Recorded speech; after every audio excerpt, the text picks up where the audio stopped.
Bonjour à tous, aujourd'hui je vais vous montrer comment on trace un rectangle. D'abord à partir des côtés et ensuite à partir des diagonales. Voici donc la consigne, trace un rectangle ABCD tel que AB égale DC égale 10 cm, BC égale AD égale 7 cm. Si l'on trace ce rectangle à main levée,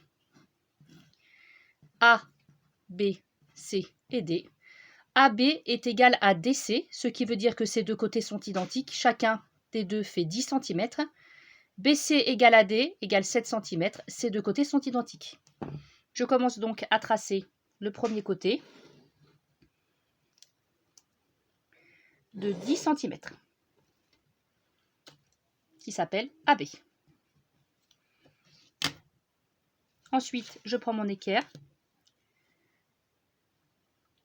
et je cherche à tracer l'angle droit puisque dans un rectangle, il y a 4 angles droits. Je marque mon angle et avec ma règle, je vérifie que le côté fait bien 7 cm, sinon je le rallonge. Je fais pareil de l'autre côté. Je place mon équerre et je marque mon angle droit. Bien évidemment, il faut tenir l'équerre, sinon il se passe ce qui vient d'arriver, l'équerre glisse. On gomme, c'est pas grave.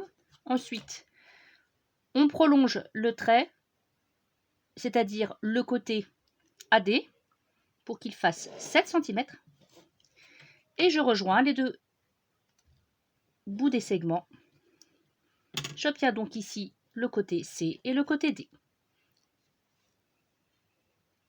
Maintenant, pour tracer un rectangle à partir des diagonales, ici les diagonales doivent mesurer 10 cm. Je vais donc tracer une première diagonale de 10 cm. Qu'est-ce que je sais sur le rectangle? Je sais que le rectangle a des diagonales de même longueur qui se coupent au milieu. Je marque donc le milieu de cette diagonale, c'est-à-dire 5 cm. Et je vais donc placer ma règle avec le 5 cm à l'endroit où il y aura le croisement des deux diagonales. Je peux choisir l'écartement que je veux entre les deux diagonales. Je trace donc la deuxième diagonale qui fait donc 10 cm, 5 cm de chaque côté. Et ensuite, je relie mes côtés et je vais donc obtenir un rectangle. Bien évidemment, chaque rectangle peut être différent puisque ici, on demande à ce que les diagonales fassent 10 cm. Donc, selon l'écartement des diagonales, vous n'obtiendrez pas la même longueur pour les côtés. Et voilà!